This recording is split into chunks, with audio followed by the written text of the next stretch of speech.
So this is my computer monitor. You're looking over my shoulder at it. It's turned in portrait mode.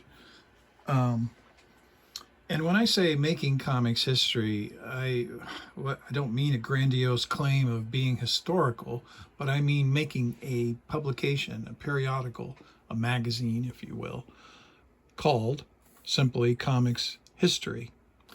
It's my belief that comics history is long overdue for a magazine like this.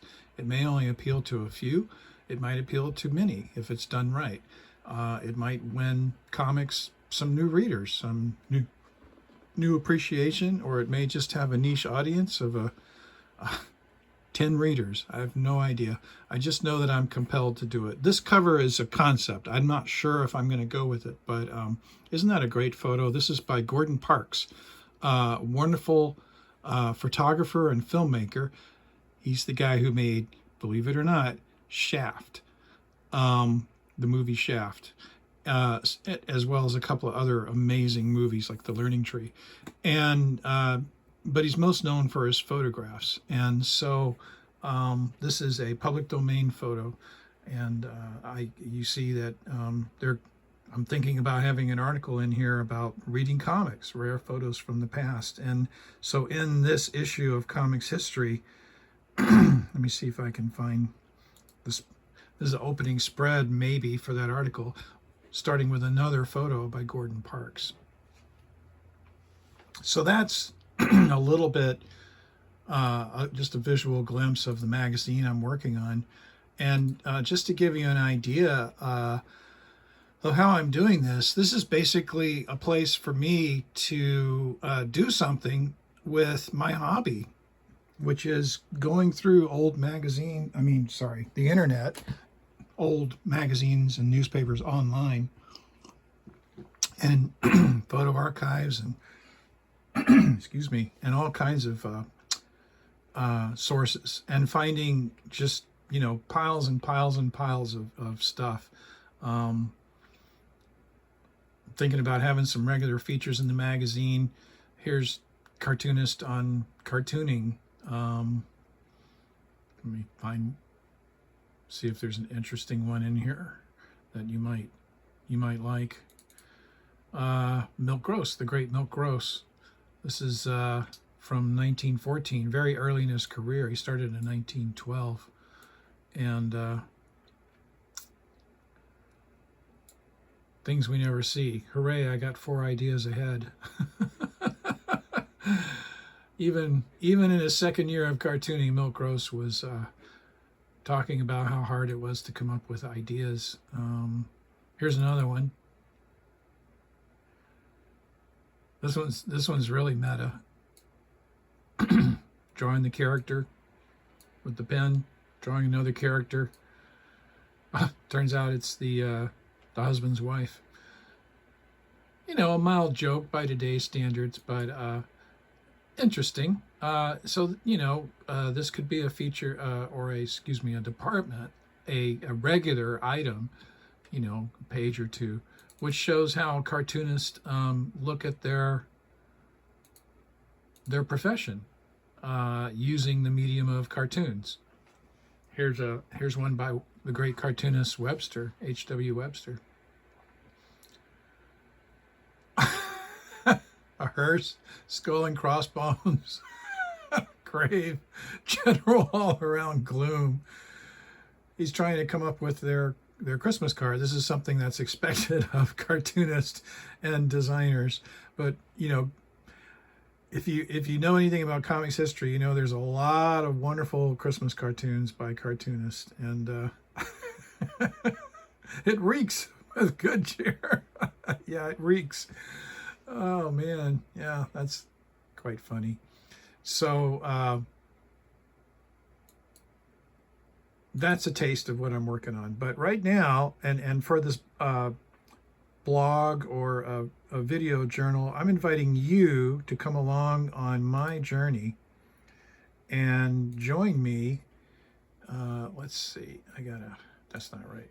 I gotta get this working. Join me in developing this magazine. So right now I'm doing one of my favorite things, which is research. Can you tell? Now I've discovered that as opposed to asking Google for things, I have Googled everything I can think of many, many times. Um, it's with the rise of AI, some of these tools are really helpful. Here's one called Perplexity that I like. It's free. I find it's maybe not as powerful as ChatGPT, but I like the format a lot. It works really well for research. So I'm going to say, let me think. I'm interested in finding some historical photos related to comics history. So I'm going to, and I know that there are online archives of newspaper photos. So I'm going to say, please give me 10 URLs for online photos of, for historical press photo archives. Let's see what we find. And now, folks, this is this is new. I'm not following a path that I've gone down before here. So whatever I find, it's a fresh find. This might be a bust, or we might find something great. I will tell you, I just did this, and I spent 15 minutes and didn't find anything. I did this with another topic, so I ended the video and I'm starting it over. Well, this is interesting. There's a whole lot here. Getty pictures. I know that they watermark their images and they charge for them. So it's not, interesting to see them, but I can't really use them again. Reuters, New York Times Photo Archive, Life. I've never heard of Magnum Photos Archive. I wonder what that is. Let's see what that is. Page not found.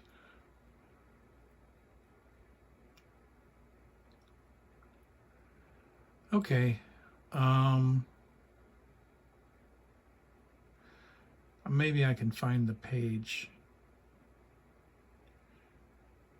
by if it'll ever compose.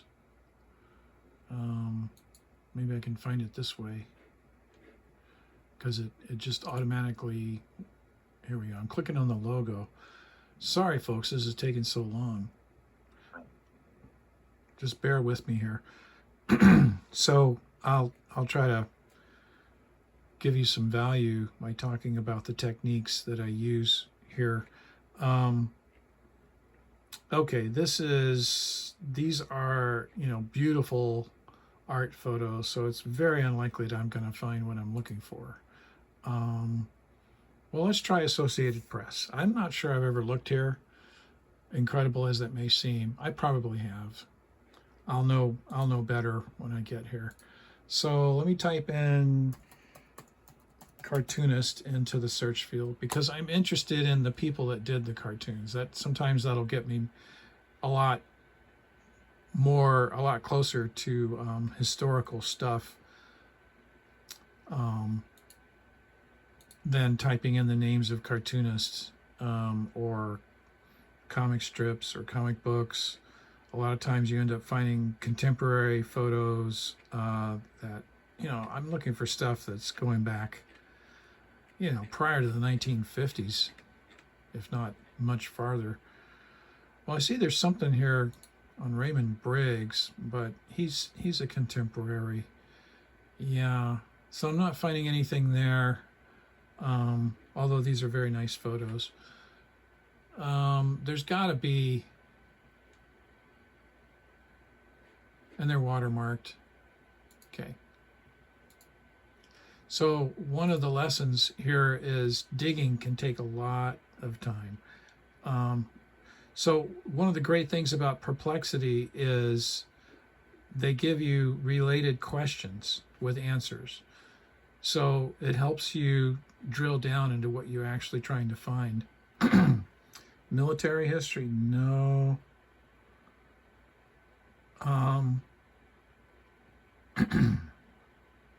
What are some lesser known historical photo archives worth exploring?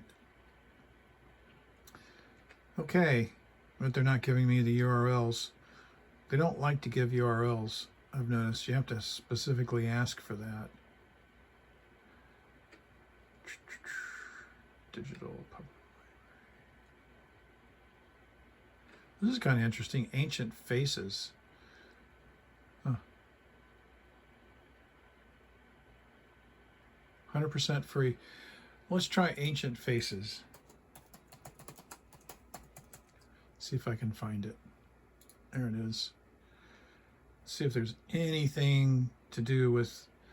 So this might be a place where you could find photographs of people reading the Sunday Funnies. But I'm just going to put in, well, I'll just try cartoonist and see what comes up. Oh, I hit the share button instead of the search button. There we go. Huh. Well, this is kind of interesting. This is neat because not only do you get a historical photo, but you also get some information. Somebody wrote this. You know, they're giving us the date, January 1930. This is Clifford Berryman, who was a very famous photographer back in the, 1900s, 1910s, 1920s, 30s. I don't know. Maybe he started a little later. Very distinguished looking gentleman. Check out that camera. This is a pretty great photo. It is watermarked, but it's still a neat digital image. Now, I will talk at some point about the ethics of taking images, digital images.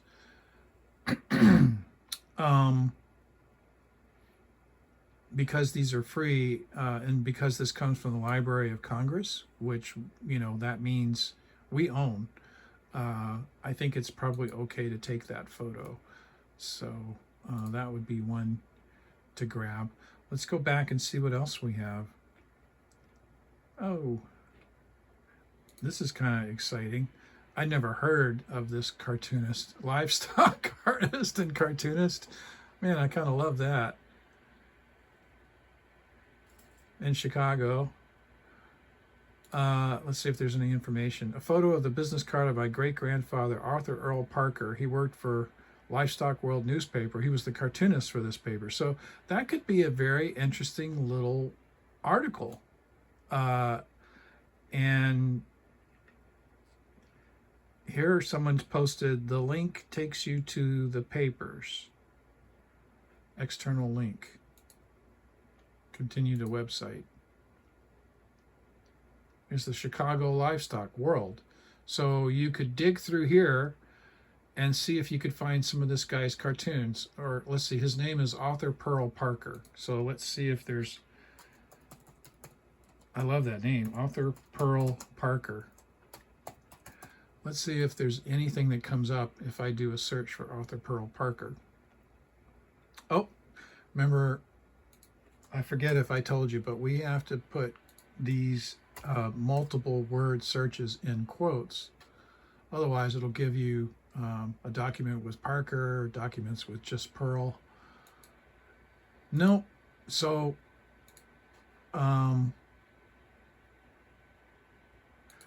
illustration, Arthur McCann.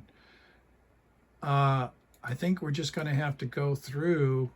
You know, you would have to dig through, but here we go. We're now, you know, doing actual historical comics research. I never even heard of the Chicago Livestock World.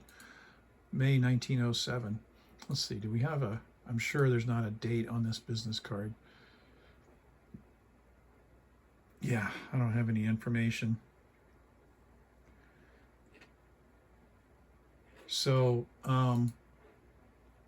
oh, here's a cartoon. Let's see. Let's hit this button, make this bigger. Can I make this smaller? A little bit. What happens if I just click on this and enlarge it? Here we go. But that's not author Pearl Parker. That is somebody else. Oh no, here we go. Parker. Yes, that's author Pearl Parker. Now, what is going on here?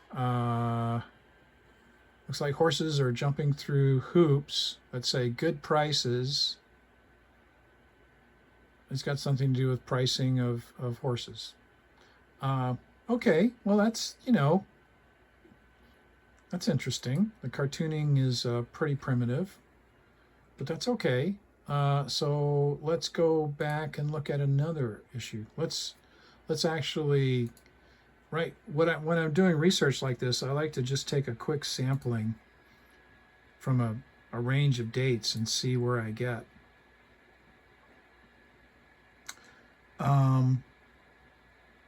Yeah, how do you go to the next page? Oh, like this. Huh. Oh, I see. You can do this here. Oh, and this is even better, because this, when you can get it small like this, although this, I'm using my mouse wheel and it's, yeah, now I can easily flip through here real quick and I can see there aren't any cartoons. And so this is 1910. One more. I now know to make it smaller, and I can just flip through, and I'm looking for cartoons. No go. Okay, so we'll go back to 1907. I'm sure this is not very exciting for most folks, but there could be an interesting story in here somewhere. And another cool thing about this is I might be able to contact this person. If I might be able to message them.